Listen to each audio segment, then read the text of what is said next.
Waalaikumsalam, berjumpa kembali bersama saya Sandro Jabrik wong gandeng sak donya. Asik. Mohon untuk Ini tidak menyebutkan nama dan identitas dalam percakapan ini karena percakapan ini saya naikkan dalam konten YouTube. Gimana Mas? iya Mas, saya nyari ini Mas, Singapura Mas.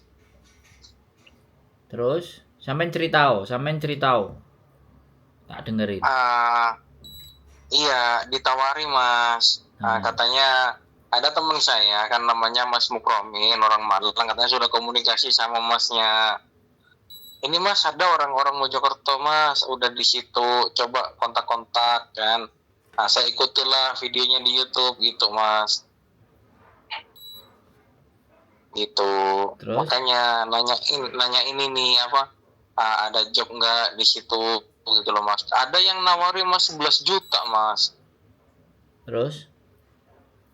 Saya kan posisi ya kalau 11 juta di awal mah nggak ada Mas. Cuma kalau sekiranya nggak sampai segitu dan sekiranya itu jelas, ini kan nggak apa-apa juga gitu loh Mas. Kayak gitu. Oke. Terus? Nah, siapa tahu di Masnya itu ada gitu Mas. Oke. Sudah selesai ceritanya? Giliran Siap, saya ngomong. sudah selesai Mas. Siap. Jadi gini Mas, namanya bekerja ya. Kalau ini hemat saya ya. Namanya bekerja itu sebenarnya kita nggak perlu bayar. Justru kita yang dibayar kalau mau cari kerjaan. Ya. Jadi kalau ini kita bicara Hong Kong ya, karena saya posisi di Hong Kong. Nah, kalau sampean ada yang nawari pekerjaan di Hong Kong, sampean jawabnya bilang begini, saya ready paspor. Ya, saya ready paspor. Kira-kira bayarnya bisa dipotong gaji nggak? Jadi kalau sampean mau cari kerjaan ngomongnya begitu. Di Taiwan itu kan ya potong gaji toh Mas. Walaupun potongan gajinya gak karu-karuan. Ya, banyak tapi kan potong gaji, yang penting kan kerja dulu. Make sure dipastikan orang itu kerja dulu. Lah sekarang kalau belum kerja terus dimintain duit terlepas yaitu 2 juta, 5 juta, 6 juta. Menurut sampean ya di bawah 11 juta sampean mau. Nah, itu sampean akan jadi makanan para penipu. Ya, duitnya ditransfer, orangnya hilang, nomornya diblokir, kelar sudah. Enggak begitu konsepnya. Kalau sampean mau cari pekerjaan di Hong Kong, ya. Di Hong Kong itu banyak agent dan banyak pekerjaan. Ya. Nah, yang terpenting kalau sampean mau cari pekerjaan, tulis biodata sampean. CV namanya, kurikulum vitae. Ya, biodata sampean. Terus sampean itu bikin video 1 sampai 2 menit atau panjang, kalau sampean bisa bikin panjang lebih bagus. Sampean menceritakan experience sampean by video. Itu kalau di Hong Kong. Saya bicara di Hong Kong nih, ya. CV itu sampean cari di Facebook agent di Hong Kong.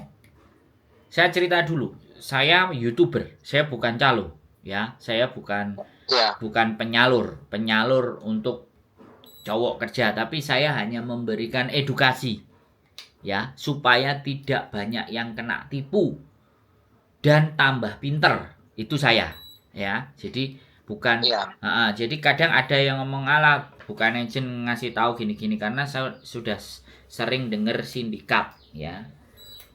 Nipu bangsanya sendiri, nipu dengan cara bayar dhisik 5 juta, 6 juta, habis itu kelangan sakmono kan ya duit toh Mas. Nah, setelah sampean bikin CV, sampean di Facebook itu cari agent. Nah, agent employment agency in Hong Kong. Nah, sampean cek itu webnya atau page-nya atau halamannya, sampean lihat semuanya, ya kan? Ada nomor kontaknya enggak? Ya kan, yang sampean bisa percaya, yang sampean lihat kira-kira. Nah, kalau ada emailnya, masukkanlah by email. Ya, masukkanlah by email. Kalau ada WhatsApp staffnya, langsung WhatsApp. Ya, setelah WhatsApp biodata sampean yang sampean sudah bikin, videonya yang sudah sampean bikin, sampean sodorin ke mereka. Terus carinya jangan satu. Kan sampean ini mau cari toh. Kalau cari sebanyak-banyaknya, 10. Ya, tapi konsepnya tetap sama seperti yang saya sampaikan. Ya. Bayarnya potongan, bukan bayar di depan. Ini konsep. Ini prinsip. Ini yang harus dipahami orang-orang para pencari kerja. Kadang-kadang ditipu 2 juta, 3 juta, bikin paspor, pelatihan, laporan, gini, lapor di Indonesia, ABCD, entut goreng, belgedes. Nggak ada itu, Mas. Nggak ada. Iya. Ya, yang ada, mereka sudah ada job, sampai interview dengan majikan, interview dengan pemilik usaha, pekerjaannya apa-apa, cocok, berangkat, visa sampai diurus sama mereka. Barulah sudah kerja 1 bulan, baru sampean bayar potongan. Tuh baru cengli, Mas. Bisa dipahami? Iya. Jadi seperti itu tadi, kalau sampean ex Singapura, saran-saran saya adalah silahkan bikin biodata, terus video keahlian sampean kalau perlu pas nih ahli ngelas yo pas ngelas di video, ahli pas resik-resik ya pas bersih-bersih ya sampean video. Pokoknya menunjukkan ke calon majikan bahwa sampean itu ya memang mahir bekerja atau sampean juga di sini lagi bekerja ini itu. Ditunjukkan sekarang itu kayak gitu modenya, Mas. Ya, sekarang sudah zamannya canggih. Bukan mau omongan tok. Ayo ndang budal, cleaning service, ayo ndang budal, pabrik tisu, ayo ndang budal, cuci piring. Tidak kayak gitu konsepnya. Bisa dipahami? Iya, Mas. Nah, wes sekarang sampean mau nanya apa lagi? Ayo kita ngobrol. Gantian ngomong. Mau nanya, ya kalau saya nanyanya ini pengennya sih kan ke situan belum pernah sama sekali, Mas, ke Hongkong. Pengennya pas ke sana itu ada yang ngarahin gitu loh, Mas. Pengennya kayak gitu. Apalagi syukur-syukur kalau udah ada job yang ini gitu loh, Mas, available di situ. Makanya kita kan nggak usah itu, pengennya sih kayak gitu, Mas, kalau saya, Mas. Duh, makanya tadi kan sudah saya kasih pandangan toh, Mas. Sampean cari agent, sampean bikin CV. Jadi sebelum berangkat itu sampean wis punya pandangan. Ya. Terus kalau disuruh-suruh bayar jangan mau. Mending daripada 5 juta, 6 juta, 7 juta, kan sampean iso sampean sae dhewe terus budal dhewe gitu loh, Mas. Daripada dikasihkan mereka terus akhirnya ditipu kan merongos. Berangkat enggak, duit hilang. Maksud saya gitu loh. Bisa dipahami nggak? Terus ada nanti sindikat banyak lagi. Udah kamu datang sini aja turis. Nanti udah nyampe sini, ya kan kamu tak cariin kerja. Tapi kamu kasih duit saya dulu. Nah, itu lebih nipu lagi. Ketemu dulu di Hongkong, ketemu pekerjaannya dulu, kerja dulu. Bisa nggak? Terus kamu nanti tak kasih fee-nya. Nah, itu baru cengli. Itu nggak kebujuk, Mas. Bisa dipahami nggak? Iya. Kalau saya begitu. Dan sekali lagi ya, ini kalau akhirnya sampean memaksa berangkat langsung ke sini, terus di sini cari-cari pun juga hati-hati. Ya kan? Karena orang-orang yang seperti ini, yang lagi pemburu-pemburu pekerjaan kayak gini nih, kayak sampean ini jadi sasaran empuk buat mereka. Untungnya kok ya nelponnya aku, WA-nya nang aku gitu loh. Tak kasih kontenku, tak kasih sampean penjelasan, tak kasih gambaran. Ya, walaupun tidak sesuai dengan keinginan sampean, aku ini butuh kerja, aku udah diceramai. Kan ada nanti yang punya kesan seperti itu. Aku ini cari kerja, iso enggak kowe ngewangi, nek gak iso juga kakean ngomong. Nah, tipe-tipe yang seperti itu nanti yang akan ketipu, yang banyak akan ditipu. Di sini wis hampir ribuan, bukan ratusan, Mas, orang ditipu. Ribuan. Dari 5 juta, 4 juta, 7 juta, 3 juta, 2 juta, 20 juta, 50 juta, 70 juta. Saya nggak pingin terjadi kayak gitu. Ya. Saya ini katanya mas, katanya yang awal itu mas, di jobnya di cleaner kan, nggak tahu bener enggaknya si cleaner, nanti lebihin aja overstay mas, katanya overstay kalau sudah lebih dari 1 bulan nanti ngurus paper gitu katanya. Apa sih paper? Paper apa sih, aku nggak tahu juga kan mas. Nanti kamu dapat ini gratis, rumah gratis, terus transportasi akomodasi gratis gitu katanya. Nanti bisa tinggal stay di sini selama 5 tahun gitu katanya. Nah, terus mereka minta duit sampean berapa tadi? Itu 11 juta. Minta 11 mas. Nah, jelas fix ini sampean arepe jadi perangkap kena tipu sama mereka. Ya, sekali lagi tak ceritain ya. Jadi kayak gini nih mas, dia wis ngantongi duit sampean, wis nyampe di sini nggak direken, bisa jadi begitu, bisa jadi direken seperti yang dia omongin. Nah, overstay, nah akhirnya jadi OS. Nanti overstay terus kerja, oke? Overstay terus kerja, habis itu kalau ketangkep sampean ngajukan paper itu suaka mas, minta suaka. Nah, ini kalau orang Hongkong kita bicaranya ya, mohon dimaafkan ya, sampah. Karena dia minta uang, jatah dikasih ya kan untuk belanja tapi dalam bentuk kupon. Sama jatah rumah. Nah, jatah rumah itu yang dia omongin. Otomatis orang-orang kan tergiur, Mas. Kok penak sekali kayak gitu kan.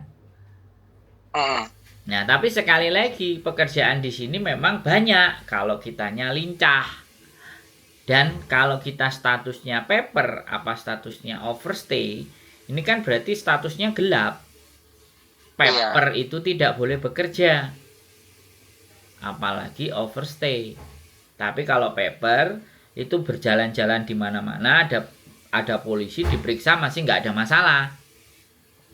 Tapi ada yang setiap minggu harus lapor. Ini memang, nah kayak ginilah yang akhirnya akan membawa banyak teman-temannya yang paper. Kalau bawa teman-teman Indonesianya untuk jadi paper itu kan ya podo ae karo mengarahkan ke hal yang nggak benar menurut saya. Tapi kan doktrinnya mereka, alah wong butuh duit ya wis lho.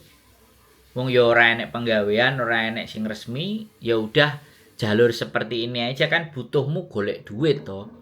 Bahasanya seperti itu, Mas. Jadi di logika ya masuk akal.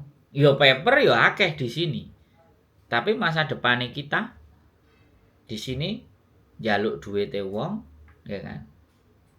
Ya kan nanti habis itu terus batas waktunya 2-3 tahun, 4 tahun. Nek iya dhewe iso nglumpukno duit. Nek enggak nglumpukno duit jadi usaha ya sudahlah, masa kelamnya di Hongkong. Setelah itu kita kalau mau merantau lagi cari negara lain karena di Hongkong sudah nggak akan pernah bisa diterima lagi. Kalau boleh tahu mas, itu gaji standar di Hongkong berapa mas kalau sebulan mas? Ya kalau standar di Hongkong resmi, ya ini penduduk KTP resmi ya bisa 16.000. Jadi di sini itu memang pekerjaan cari orang mas, bukan orang cari pekerjaan. Tapi segalanya serba mahal. Sewa rumah 4 juta, 5 juta, 3 juta. Terus kalau kita ya dikasih potongan. Kalau dikasih potongan tiap minggu lapor. Nah, kembali lagi wis terserah sama sampean. Intinya kalau ataupun mau nantinya mengikuti jalurnya mereka yang gelap, minimalnya itu sampean jangan keluar duit. Bisa apa tidak? Kalau duit 11 juta ya dibawa sendiri aja. Duit 11 juta. Bilang kalau duit 11 juta tak kasih ke kamu kalau saya udah ada kerjaan di sini yang kamu janjikan. Saya sudah bekerja baru 11 jutanya tak kasih. Mereka pasti tidak mau. Mereka selalu minta uang di depan. Nah, kalau sudah kenal kalau apa 16.000 itu setara berapa mas kalau rupiah mas? Ya 32 juta masih. Berarti kalau TKI segitu gajinya mas? Enggak mesti mas. Yang resmi ada yang 18, ada yang 21, ada yang 35. Oh itu yang resmi mas? Iya. Wih besar kali ya mas. Enggak lah. Besaran. Iya, besaran kalau di Jepang. dirupiahkan Mas. Besaran di Jepang. Nah kalau di Jepang temanku cuma 12 juta Mas sebulan Mas. Itu magang. Yang Tokute nih. Yang Tokute Gino nih. Yang lulus N4 loh bahasa Jepangnya. Iya. Iya, yang lulus N4 bahasa Jepangnya minimal di 18 juta, ada yang 25, ada yang 27. Ada yang Gemba. Gemba itu konstruksi, itu bisa 50 juta. Tapi kan harus kalau belajar. Di sana, tapi kan kalau di sana 16.000 aja kan udah 30 juta ya Mas ya. Yo iya, tapi ya capek Mas. Kerjaannya capek. Kalau laki-laki apalagi yang OS atau paper. Kalau yang mau nggak capek ya duitnya dikit. Apalagi mereka tahu statusnya kita. Pasti ditekan. Ditekan. Kalau yang sudah kenal baik ke kita ya, tahu cara kerja kita, ibaratnya kita itu kalau orang Jawa bilang rekoso dan dia yakin dan dia ngerti, kita paham cara kerjanya dia sebulan, 2 bulan, 3 bulan semangat misalnya, ya bisa jadi kita digaji sama dia dan dipertahankan. Kan kembali lagi ke bagian ke rezeki kita masih. Tapi untuk bahasa Mas, ya bahasa Mandarin, bahasa Kantonis, bahasa Inggris itu nggak terlalu kalau buat kerja-kerja yang kasar atau kerja-kerja yang apa namanya kayak cuci piring kayak gitu. Saya nggak nyaranin sih sebenarnya kalau sampean mau diarahin paper, ya mungkin ya sekali lagi dia bisa menunjukkan ke sampean, bisa ngasih tahu gajinya, nunjukin duitnya, iya. Tapi itu tidak resmi Mas. Itu ilegal. Nah, apakah kita mau ambil jalan ilegal itu keputusan sampean sendiri, tapi yang penting tugas saya sudah memberikan penjelasan dan berharap untuk tidak melakukan hal itu. Tapi nek wis terpaksa ya apa yo ngerti aku Mas. Enggak, tak kirain Masnya ada job gitu di sana Mas, gitu. Tidak. Kan saya tadi bilang, saya ngasih edukasi Mas, saya YouTuber. Ya. Kalau sampean ketemu sama orang yang ngasih penjelasan sama sampean, ya bisa jadi mereka orang luar juga yang lagi mau cari uang tambahan dari anak-anak yang di Indonesia yang nggak tahu. Karena dia pernah ngelakuin itu, dia tunjukin, loh, apa aku ngomong dia salah? Salah enggak? Apakah aku ngomong dia kenyataannya benar-benar? Sing nggak bener njaluk duit sampean 11 juta itu. Iya. Ya minta uang 11 juta itu kan, ya kowe tak gampangno dalanmu. Iya, kalau digampangin. Ya nek diurusin. Ya kalau dibantuin. Kalau enggak, makanya duit 11 jutanya sampean bawa aja. Nanti tak kasih ke kamu, ya. Mau buat apa? Bayar rumah, untuk saya tinggal, untuk cari kerjaan sampai berapa bulan, baru 11-nya tak kasih. Tak kasih dulu misalnya 2 juta, 3 juta. Kira-kira bisa enggak? Pasti jawabannya enggak mau. Kalau sampai dia mau, berarti dia bantu sampean benar-benar. Dan sampean oke lah, berangkat aja bawa duit 11-nya. Jangan dikasihkan dulu. Itu tak ajarin sekalian kayak gitu. Biar mereka nggak makan duitnya teman-teman, terus akhirnya sampean terlantar di sini, terus gak duit, terus akhirnya di sini banyak cewek-cewek, terus akhirnya sing jadi korban siapa? Teman-teman yang perempuan yang ada di sini. Di situ persoalannya. Jadi kembali lagi ini kehidupan. Saya hanya menyampaikan hal yang benar. Tak kasih pandangan, tak kasih gambaran. Selanjutnya terserah sampean monggo. Karena ya saya tidak bisa sekali lagi berharap orang itu jadi benar, wong saya sendiri nggak bisa ngasih solusi pekerjaan, ya kan. Tapi minimalnya saya ngomongin jangan sampai kena tipu. Nah, minimalnya itu. Iya mas. Biar uangnya dibawa sendiri, dikantongin sendiri, mau dihabiskan ya dihabiskan sendiri, nggak dikasihkan ke orang. Wis. Ada lagi yang mau sampean tanya? Kerjaan saya belum ada. Ya kalau ada Mas, saya kan masih stay di Singapura Malaysia terus nih Mas. Kita pasing-pasing aja kan, 20 hari pulang. Misal kalau apa ya, ada apa ya, dibutuhkan lah, maksudnya ada kesempatan lah di situ, siapa tahu ada Mas, kabari saya Mas, gitu Mas. Kalau saya sih lebih Siapa baik, tahu ada. kalau saya sih lebih baik yang sekalian. Jadi sampean apa namanya, kursus bahasa Jepang langsung di Jepang. Sampean kumpulin duitnya, terus kursus bahasa Jepang langsung di Jepang. Apply semuanya boleh. Jadi sampean statusnya nanti student, visa student, tapi harus lulus N5. Setelah N5 baru sampean sekolah kursus di sana. Nah, visa student sampean gunakan untuk cari part time job.